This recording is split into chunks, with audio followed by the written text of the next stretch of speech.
ઓલપાડ પ્રકાશ મોબાઈલની નવી શાખાનો શુભારંભ ઓલપાડમાં કરવામાં આવ્યું છે। કંપનીના પ્રકાશભાઈએ જાહેર કર્યું। આ ઉદ્ઘાટન નિમિત્તે વિશેષ ખરીદી સ્કીમ ઓફર કરવામાં આવી છે। આ સ્કીમ ઓલપાડવાસીઓ માટે ખાસ રાખવામાં આવી છે। કોઈપણ ખાતે પ્રકાશ મોબાઈલનો આજે શુભ શરૂઆત કરવામાં આવી ત્યારે ઓલપાડવાસીઓ માટે જુદી જુદી સ્કીમ પર આ ઓફર પ્રકાશનું ઉદ્ઘાટન નિમિત્તે રાખવામાં આવ્યું હતું તેવું પ્રકાશ મોબાઈલના પ્રકાશભાઈએ જણાવ્યું હતું અને આજની ખરીદી અને સ્કીમ રાખી તે શુભ મુહૂર્ત ઉપર રામ મંદિરને લાભાર્થી કરવામાં આવી હતી તેવું જણાવ્યું હતું। પહેલા તો હું ઓલપાડ માટે થેન્ક યુ કહીશ। ઓલપાડના લોકોએ જે સારો પ્રતિસાદ આપ્યો છે અમને અહીંયા બોલાવ્યા છે। અમે બી ઓલપાડ માટે ઓલવેઝ રેડી હોઈએ છીએ। દરેક કામમાં અમે આગળ વધશું, ઓલપાડને બી આગળ વધાવશું। જે રીતે આજે મેં ઓફર મૂકી છે, ઓફર લેવા માટે ને જોવા માટે ઘણા લોકો આવ્યા છે એક સાથે, જેમાં તમે આ વિડીયોમાં જોઈ શકો છો।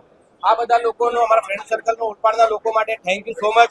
આટલો બધો સારો પ્રતિસાદ આપવા માટે અમે લોકોએ છે ને આજના દિવસમાં જે ઓફર રાખી છે ને એમાં નફાનો હેતુ નથી રાખ્યો, એમાં કમાવાનું નથી, ખાલી ઓલપાડ વાળા લોકોને ફાયદો આપવાનો છે, જેથી કરીને અમે સાથે સૌ લોકો મળીને ઓલપાડને આગળ વધારીએ। આના માટેનું કારણ છે કે આજે 22 તારીખ છે અને રામ મંદિરને 2 વર્ષ પૂરા થયા છે, એટલા માટે અમે લોકોએ રામ મંદિરના સ્થાપના દિવસ નક્કી કર્યું કે 22 તારીખે આપણે રામ મંદિરના લીધે બી અને રામ ભગવાનને બી સારી રીતે હિન્દુત્વ રીતે માનીએ છીએ, તો આપણા બધાનો સાથ સહકાર બની રહી અને આપણી નવી જે બ્રાન્ચ છે પ્રકાશ ટેલિકોમ તે વ્યવસ્થિત રીતે આગળ વધી શકે।